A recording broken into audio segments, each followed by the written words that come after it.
Good afternoon. 7 chapter numerical हम पढ़ रहे हैं अभी. Yes sir. Okay, last मेरे ख्याल से 7.15 illustration हुआ था. Yes sir, 5 marks वाला 7.15. 7.15. Okay, last एक illustration. इस चैप्टर में एक चीज याद रखेंगे आप, जितने illustration मैं कर रहा हूँ उतना ही प्रिपेयर करेंगे. इसमें ज्यादा प्रिपरेशन करने की जरूरत नहीं है क्योंकि नंबर ऑफ ऐसे न्यूमेरिकल है कभी रिपीट नहीं हो, उसको एक बार कंप्लीट नहीं करेंगे.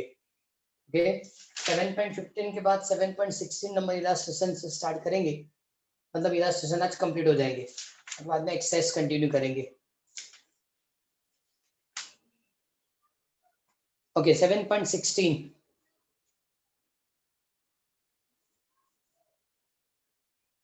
7.16 लिखा है 3 bodies. Number 1 ring, second solid cylinder, and third solid sphere. Roll down the same inclined plane without slipping. They stay from rest. So they start from rest.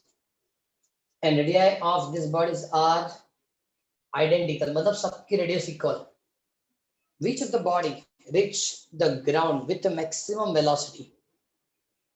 अब देखो मैंने रोलिंग विदाउट स्लिपिंग वाली theory last में जो explain की थी, हाँ velocity की ही फॉर्मूला दी थी, लेकिन इस न्यूमेरिकल में भी पहले वो फॉर्मूला हमको कंप्लीट करके देना पड़ेगा.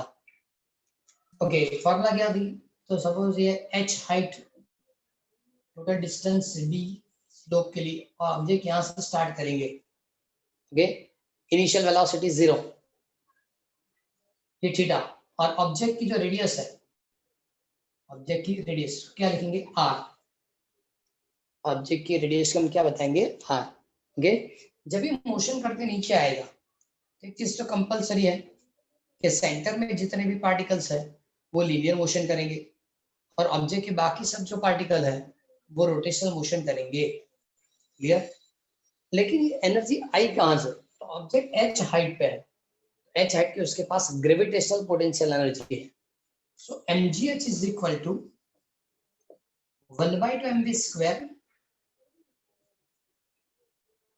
Plus 1/2 I omega square. 1/2 mv square plus 1/2 I omega square. Okay, अब चेंज करेंगे हम. चेंज क्या लिखेंगे? तो I is equal to M K square. चलो इधर में लिखा हूं यार, I is equal to M K square and V is equal to R omega and therefore omega is equal to V by R. ये दोनों यहाँ सब्स्टिट्यूट करेंगे. So mgh 1/2 mv square 1/2 mk square v by r whole square. अब v by r whole square ऐसा लिखेंगे तो इसका मतलब हम सब में से 1/m कैंसिल कर दो. चलो कोई बात नहीं, 1/2 पहले mgh करके लिखो, 1/2 mv स्क्वायर पूरा कॉमन निकल सकता है. 1/2 mv square 1/2 mv square. So 1 plus remaining part is k square by r square. K square by r square. Okay, and therefore mm cancel करेंगे तो इसका मतलब होगा v square is equal to 2gh upon 1 plus k square by r square. Clear? And therefore v equal to लिखना है, so 2gh upon 1 plus k square by r square is to 1/2. This to 1/2. ये velocity की formula हुई. अब हम यहाँ different जो 3 object दी सबके लिए रेडियस ऑफ डायरेक्शन की फॉर्मूला रखेंगे. ओके, सबसे पहले क्या लिखा था? Ring. For ring k is equal to r. नहीं पता चलता 447 नंबर वाली टेबल चेक करो. k इज इक्वल टू क्या होगा? r. अब k इक्वल टू r रखेंगे तो v is equal to 2gh अपन k और r इक्वल तो रेशियो 1 हो गया. 1 plus 1 raised to 1 by 2. 1 plus 1 raised to 1 by 2. So answer क्या मिलेगा? V is equal to under GH. V is equal to under root GH. Okay, now for solid sphere. Solid sphere ही पता है? Yes. Solid sphere. Solid sphere के लिए radius of gyration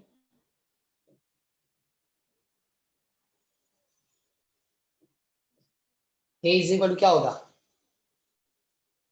Solid sphere.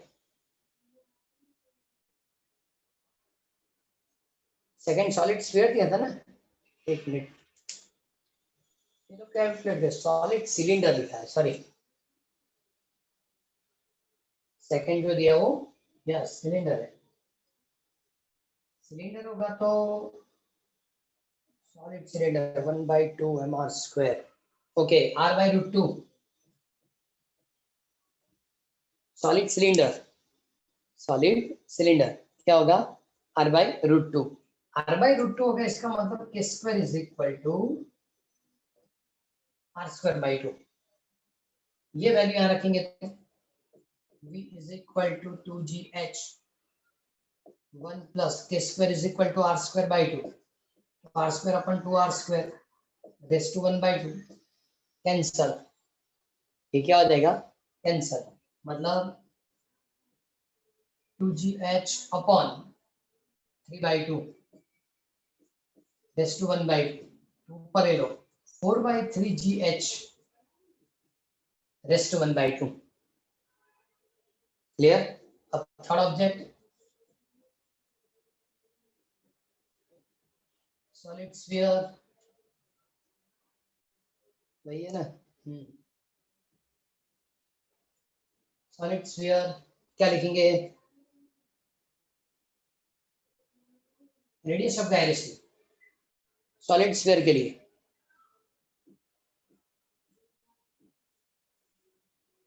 √2/5r करके लिखा जाएगा,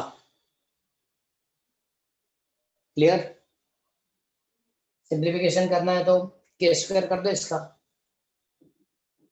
k² is equal to 2r²/5 and therefore v is equal to 2gh upon 1 plus k² equal to r²/5 r² whole raised to 1/2, हमने k² की जगह value substitute की, cancel, 2gh LCM लेंगे तो 7/5 raised to 1/2, 10gh/7 raised to 1/2, देखो ये only gh था, मतलब स्क्वायर रूट में gh, इसको gh raised to 1/2 भी लिख सकते हैं, ये 4/3 gh raised to 1/2 और 10/7 gh raised to 1/2, कौन सी वैल्यूएशन ज्यादा होगी? फर्स्ट, सेकंड, थर्ड कंपेयर करेंगे तो कौन सी वैल्यू ज्यादा होगी?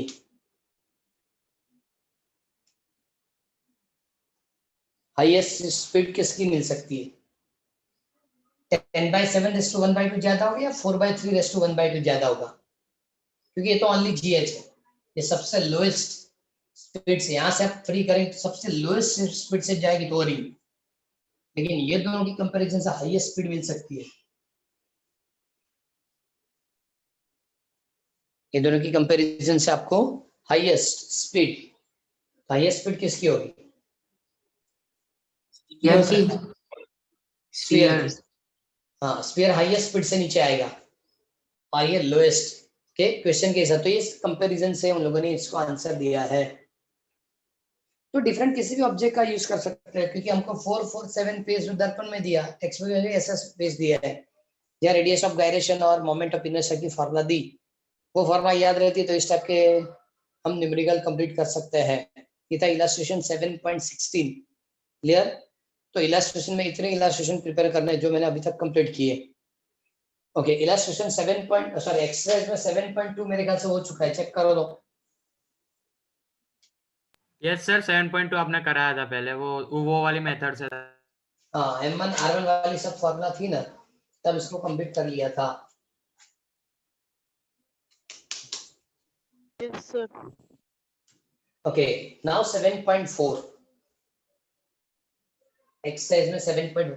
इसमें एक्सरसाइज में नंबर ऑफ ऐसे न्यूमेरिकल है जिसकी जरूरत नहीं है तो नहीं प्रिपेयर करेंगे, क्योंकि न्यूमेरिकल बहुत ज्यादा है, चैप्टर भी लेंदी है, बहुत सारे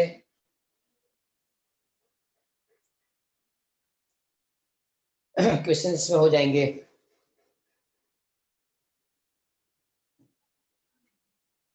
ओके 7.4 में दिया, so that the area of a triangle contained between the vector A and vector B is a half of the magnitude of A cross B, half of magnitude of A cross B। तो सबसे पहले तो मैं इसे triangle draw कर दूं जहां A और B दो वेक्टर हो, vector A vector B। Okay suppose मैंने O P इसे लिख दिया, एंगल थीटा, इस हाइट को h लिख रहा हूं।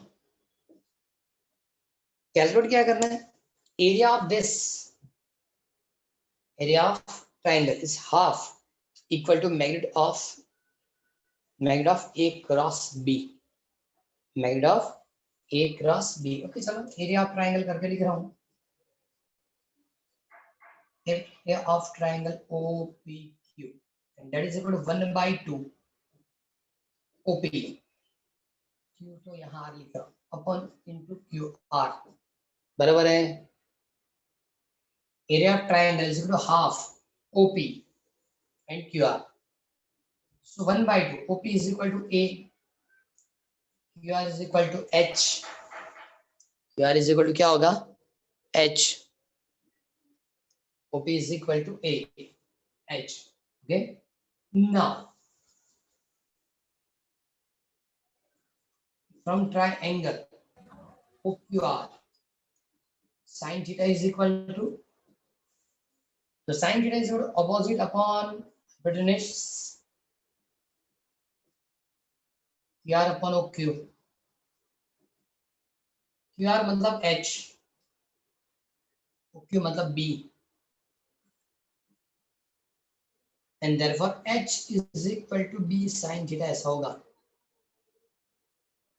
H equal to B sin theta ऐसा होगा, ये ऐड कर दो। So now area of triangle OPQ that is equal to 1/2 A, H की जगह क्या लिखेंगे B sin theta and that is equal to 1/2 AB sin theta, 1/2 AB sin theta। Okay और क्या लिख सकते हैं इसको, वही हो गया ना S is equal to 1/2 mod of A cross B, वही फाइंड करना था। Area of triangle is equal to half magnitude of A cross B, magnitude of A cross B। एक बार सिंप्लीफिकेशन चेक कर लो 7.4 का,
हुआ कंप्लीट।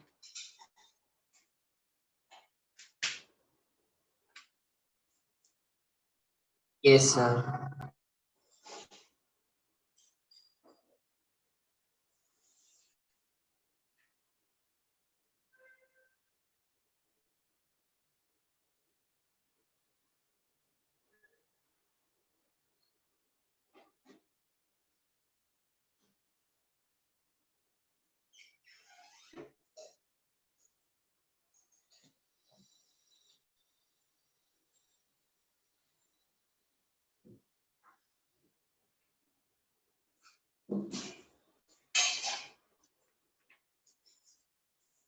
ओके, इसमें भी सबसे पहले मोमेंट ऑफ इनर्शिया वाली पोर्शन पहले कंप्लीट कर लेते हैं। चलो सबसे पहले 7.10 पे आ जाओ। एक और न्यूमेरिकल कंप्लीट करना है 7.9, लेकिन बाद में करेंगे, पहले 7.10। 7.10 के अंदर उन लोगों ने दो क्वेश्चंस दिए। Find the moment of inertia of a sphere about a tangent to the sphere, given the moment of inertia of the sphere about any of its diameter, or any of its diameter is 2/5 m²।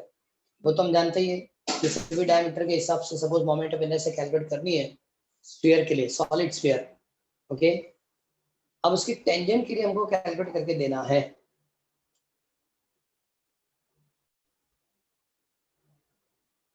ये जो IC क्या लिखा उसने 2/5 m²। अब उसने क्या बताया tangent, I is equal to IC plus क्या लिखेंगे md², इसी फॉर्मूला से होगा। I equal to IC plus md² से हो जाएगा।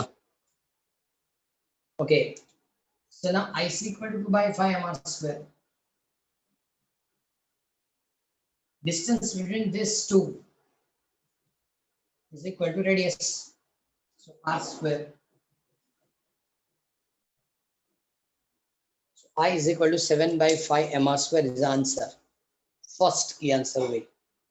Second question, given the moment of inertia of a disk of mass 7 radius are about any of its diameter, any of its diameters mr²/4, find its moment of inertia about an axis normal to a disk passing the point। इसमें diameter के तौर पे पहले draw करेंगे, किसी भी diameter के लिए, और टेंजेंट के हिसाब से हमको कैलकुलेट करके देना है।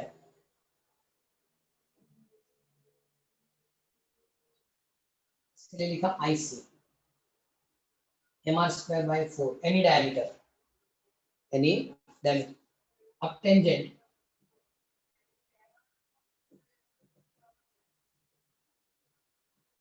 I is equal to IC plus md², इसमें भी वही फॉर्मूला आएगी, इसमें भी वही फॉर्मूला आएगी। ओके, आप कैलकुलेट कैसे करेंगे,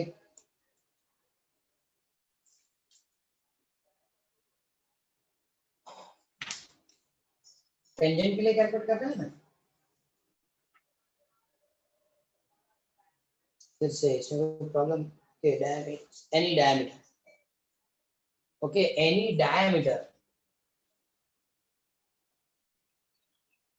और जो कैलकुलेट करना है परपेंडिकुलर के लिए करना है।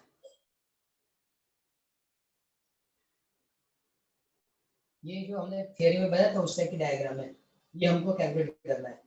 और ये दो डायमीटर के लिए, ये दो डायमीटर के लिए IX और IY वो उन लोगों ने लिख के दिया है मेरा। तो IC प्लस md² वाली फॉर्मूला तो यूज होगी, लेकिन सबसे पहले उसके लिए क्या करना पड़ेगा, इफेक्टिव IC की वैल्यू कैलकुलेट करनी पड़ेगी। इफेक्टिव IC के दो डायमीटर है, दो डायमीटर के हिसाब से हमको IC मिलेगा। यहाँ भी mr²/4, ये भी mr²/4।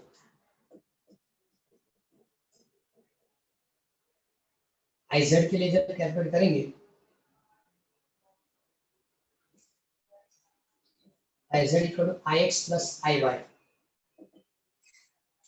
परपेंडिकुलर एक्सिस थ्योरम वाली फॉर्मूला हुई, दो डायमीटर से जो मोमेंट ऑफ इनर्शिया ऐड कर दो, आपको परपेंडिकुलर के लिए मिलेगा। पहले परपेंडिकुलर फाइंड करना, बाद में यहाँ हम टेंजेंट ड्रॉ करेंगे। mr²/4 mr²/4 2 mr²/4 मतलब mr²/2, ये हुआ Iz और इसको हम Ic लिख सकते हैं। अब इसी डिस्क को हम यहाँ टेंजेंट ड्रॉ करेंगे और उसके लिए I कैलकुलेट करेंगे। Now I is equal to IC plus MD²। So IC मतलब Iz जो भी लिखेंगे, mr²/2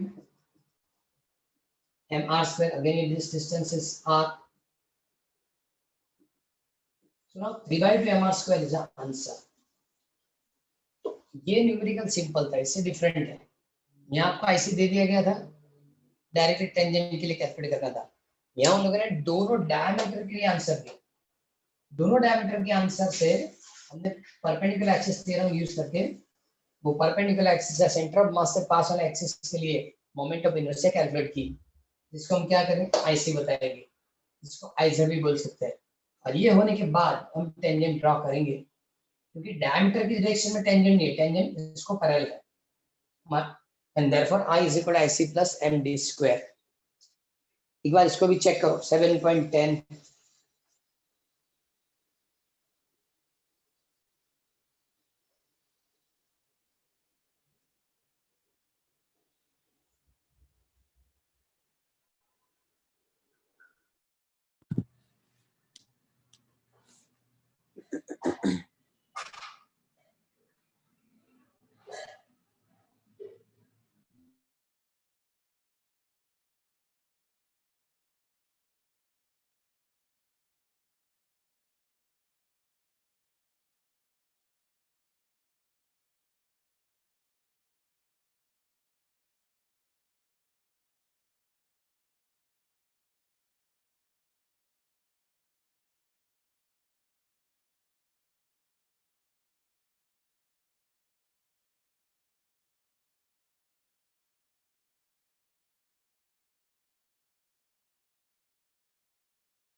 पता चला सेकंड में उन लोगों ने क्या कैलकुलेट किया।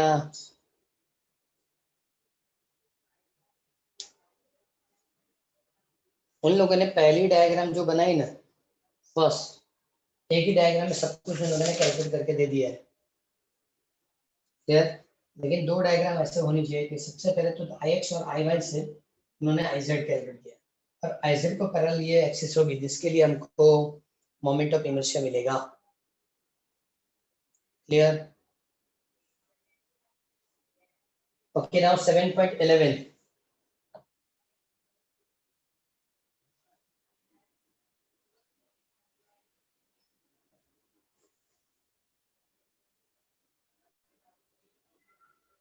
आज पहले जो हमने कंप्लीट किया था वो 7.16 इलास्ट्रेशन। एक्सरसाइज में कौन सा हुआ पहले? 7.4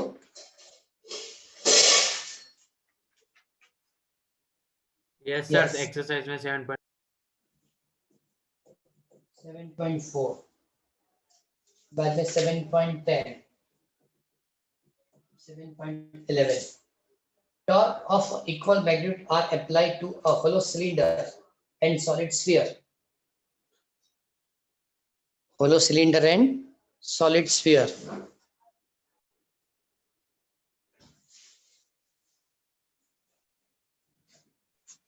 Both having the same mass and radius. The cylinder is free to rotate about its standard axis of a symmetry, and the sphere is free to rotate about an axis passing through its center. Which of the two will require the greater angular speed after the given time? ये comparison से ही होगा, ये valuation हमको comparison से ही मिलेगी। क्या compare करेंगे? तो मोमेंट ऑफ इनर्शिया। जब इक्वल टॉर्क होता है, तो मोमेंट एंगुलर मोमेंटम कंपेयर करना पड़ेगा। जब इक्वल टॉर्क होता है तो एंगुलर मोमेंट, क्योंकि हमको एंगुलर स्पीड कैलकुलेट करनी है, so L is equal to I omega से फॉर्मूला होगी, L equal to I omega. तो L कंपेयर करेंगे। क्लियर? सबसे पहले तो लिस्ट रखना पड़ेगा कि होलो सिलेंडर और सॉलिड स्फीयर, सपोज मान लो कि I1 and I2 moment of inertia for hollow cylinder and solid sphere. I1 and I2 moment of inertia for hollow cylinder and solid sphere. Similarly, omega 1, omega 2. Similarly, omega 1, omega 2. चलो पहले hollow cylinder.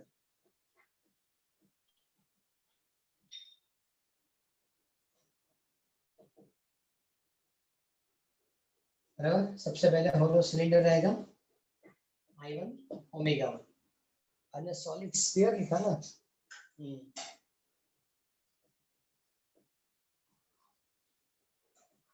I2 and omega 2.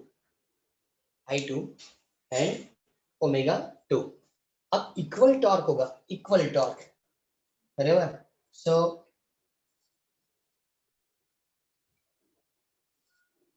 dl upon dt is equal to torque. Equal torque होगा, इसका मतलब moment of angular momentum जो रहेंगे वो constant रहेगा। मैं डायरेक्टली लिखता हूँ, according to angular momentum L1 is equal to L2, क्योंकि टॉर्क इक्वल है, angular momentum remains same according to law of conservation of angular momentum. Okay, तो इसके लिए क्या लिख सकते हैं? Torque is equal to I alpha, या टॉर्क की फॉर्मूला भी इसमें कंप्लीट कर सकते हैं। एंगुलर मोमेंटम नहीं जाना है, एक काम इजी में टॉर्क की फॉर्मूला डायरेक्टली I अल्फा। अब इक्वल टॉर्क है, so torque is equal to I1 alpha 1, torque is equal to I2 alpha 2, I1 alpha 1 is equal to I2 alpha 2। Complete हो जाएगा।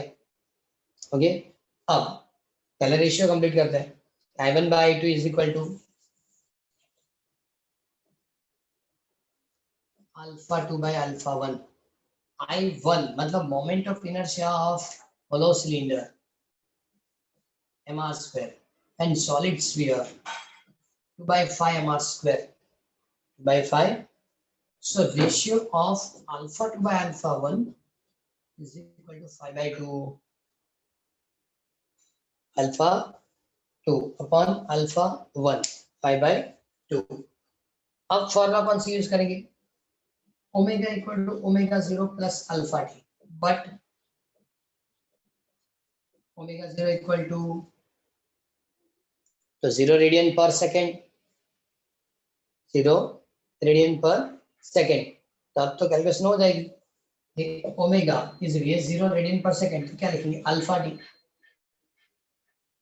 बराबर। ओमेगा इक्वल टू 0 है तो क्या लिखेंगे? अल्फा टी, और टाइम इंटरवल भी उन्होंने इक्वल दिया है, ऐसा लिख सकते हैं omega 1 is equal to alpha 1 t1 and omega 2 is equal to alpha 2 t। Clear?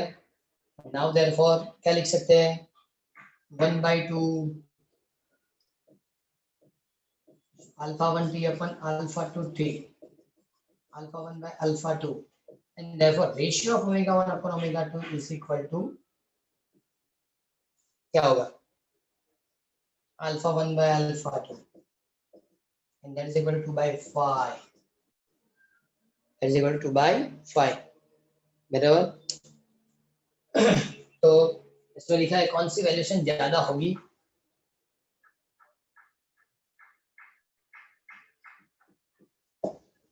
omega 2 is greater than omega 1, omega 2 is greater than omega 1, इसका मतलब angular speed of solid sphere will be greater than a hollow cylinder, solid sphere की speed hollow cylinder से ज्यादा होगी। अब इतना सारा नहीं काम करना था, इतना सारा काम नहीं करना है, तो भी हम इसको कंपेयर करके बता सकते थे। कैसे? तो जिसकी, अब देखो आपने दोनों के लिए ये लिखा है mr² 2/5 mr², mr² ज्यादा है 2/5 mr² ज्यादा, mr² ज्यादा या 2/5 mr² की वैल्यू ज्यादा, क्या ज्यादा होगा?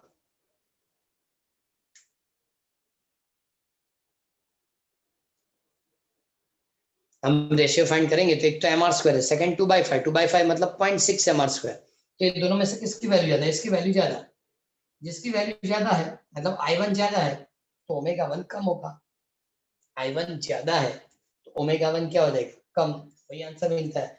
इतना सारा एमसीक्यू के वक्त कैलकुलेट करने की जरूरत नहीं पड़नी चाहिए। जब एमसीक्यू सॉल्व है तो बराबर न्यूमेरिकल हमने कैलकुलेट कर दिया, लेकिन जब एमसीक्यू है तो एमसीक्यू के वक्त ये पूरा कैलकुलेट करने की जरूरत नहीं होनी चाहिए, कंपैरिजन से ही पता चल जाना चाहिए। ये mr² है, ये 0.4 mr² है, mr² ये क्या होगा? 0.4 mr², बराबर। इसका मतलब ये कम है, कम है तो इसकी स्पीड क्या होगी? ज्यादा, ओमेगा 2 ज्यादा है, ओमेगा 1 क्या मिलेगा? कम मिलेगा। क्लियर है? कोई doubt? No sir. No, sir.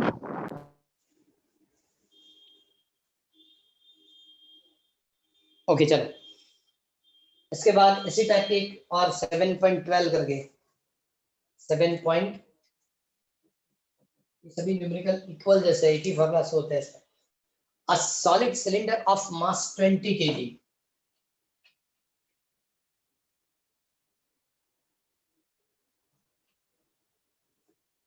solid cylinder of mass 20 kg, m is equal to 20 kg, radius दी होगी, radius of cylinder r equal to 0.25 meter, rotate about its axis with the angular speed of 100 radian per second,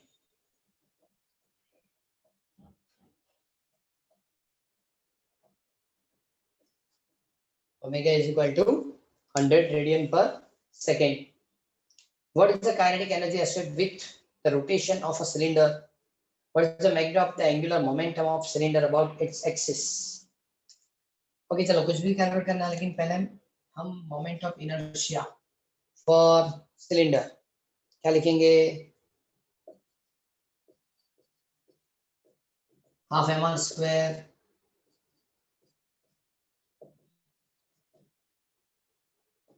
ये तो 10 हो गया, ये कितना हो जाएगा? 10. So now 10 into 0.0625, so 0.625 kg meter square is the moment of inertia. अब check kinetic energy, so kinetic energy K is equal to 1/2 I omega square, kinetic energy for rotational motion, हाँ 1/2 mv square ऐसा नहीं लिखेंगे, 0.625 100 whole square, 100 whole square, this ratio 0.3125,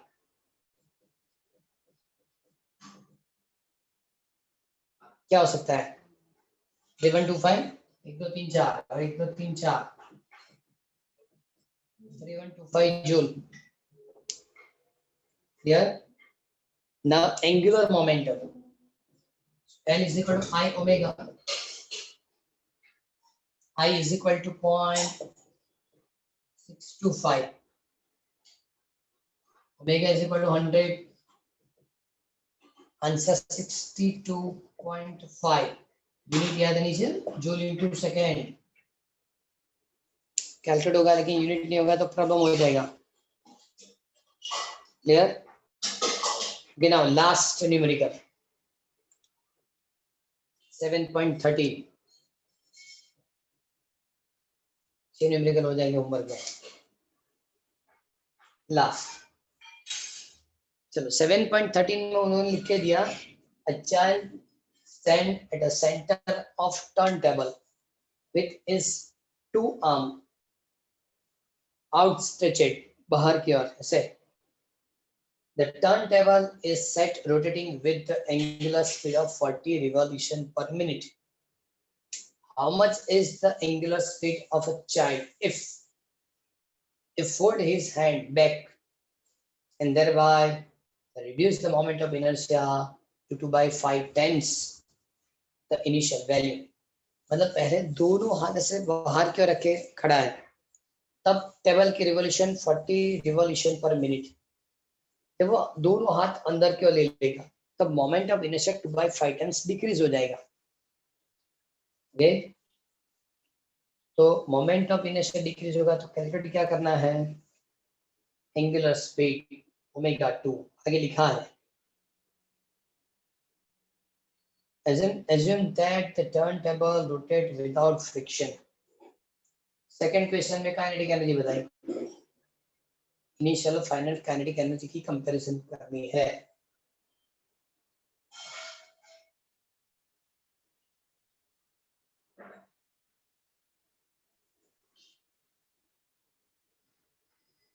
अब देखो सब initial value calculate करेंगे तो I1 is a moment of inertia, omega 1 angular speed and omega 1 is equal to 40 revolution per minute. Yes, so radian per second में calculate करते हैं तो 40 into 2 pi upon 60 मतलब 4/3 pi radian per second. 4/3 pi radian per second. Okay, I2 is equal to 2/5 I1. Omega 2 calculate करना है. Okay, तो according to law of conservation of angular momentum, I1 omega 1 is equal to omega 2 is equal to I1 omega 1 upon I2. I1 omega 1 4/3 pi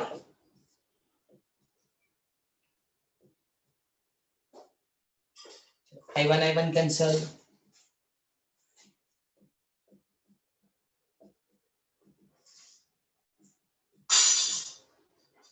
Ten upon 3 pi radian per second. ये omega 2 की value हुई, omega 2. देखो 4 pi/3 radian per second था, उससे 10 pi/3 हुआ, मतलब angular speed increase हुई. क्यों इंक्रीज हुई, तो पहले हाथ बाहर की ओर था, अंदर लिया तो मोमेंट ऑफ इनर्शिया डिक्रीज हुआ. I1 की जगह 2/5 I1 हो गया. I1 की जगह 2/5 I1 मोमेंट ऑफ इनर्शिया होगा, मोमेंट ऑफ इनर्शिया डिक्रीज होगा मतलब एंगुलर स्पीड इंक्रीज होनी चाहिए. क्लियर है? ओके, चलो अब काइनेटिक एनर्जी की. सो इनिशियल काइनेटिक एनर्जी से 1/2 I1 omega 1 square 1/2 I2 omega 2 square. Okay, so ratio K2/K1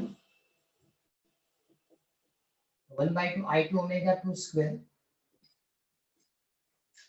1/2 I1 omega 1 square. Cancel, बराबर मैग्नीट्यूड रख देंगे. चलो I2/I1 I2 अपन I1, तो मोमेंट ऑफ इनर्शिया की रेशियो है 2/5. Okay, omega 2 10/3 omega 1 I cancel 3 cancel by 5 by 2 whole square, single 5 single to cancel, 5 by 2 equal to k2 by k1 and therefore क्या लिख सकते हैं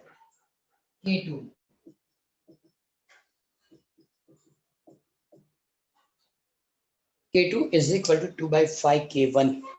इसका मतलब काइनेटिक एनर्जी 2.5 टाइम्स इंक्रीज होगी, काइनेटिक एनर्जी 2.5 टाइम्स इंक्रीज होगी। Clear? तो आज इतने न्यूमेरिकल कंप्लीट कर लेंगे।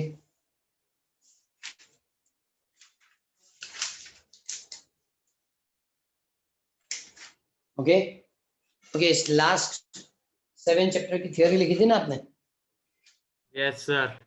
टेस्ट में? ओके, वेडनेसडे तक जितने भी न्यूमेरिकल होंगे उससे हम टेस्ट फ्राइडे ले लेंगे। वेडनेसडे तक जो भी न्यूमेरिकल हो प्रिपेयर कर देना है, इसकी टेस्ट हम फ्राइडे ले लेंगे। क्लियर? Okay sir. सर जितने कराए वो क्या आप अलग से लिस्ट सेंड करोगे? नहीं, जो जो अभी तक कराए ना वो सभी प्रिपेयर कर देना है। लास्ट क्या, आज का नहीं, फ्राइडे अरे वेडनेसडे जो लेंगे, वेडनेसडे तक जितने भी हो जाएंगे वो सभी टेस्ट में होंगे। क्लियर? Okay sir.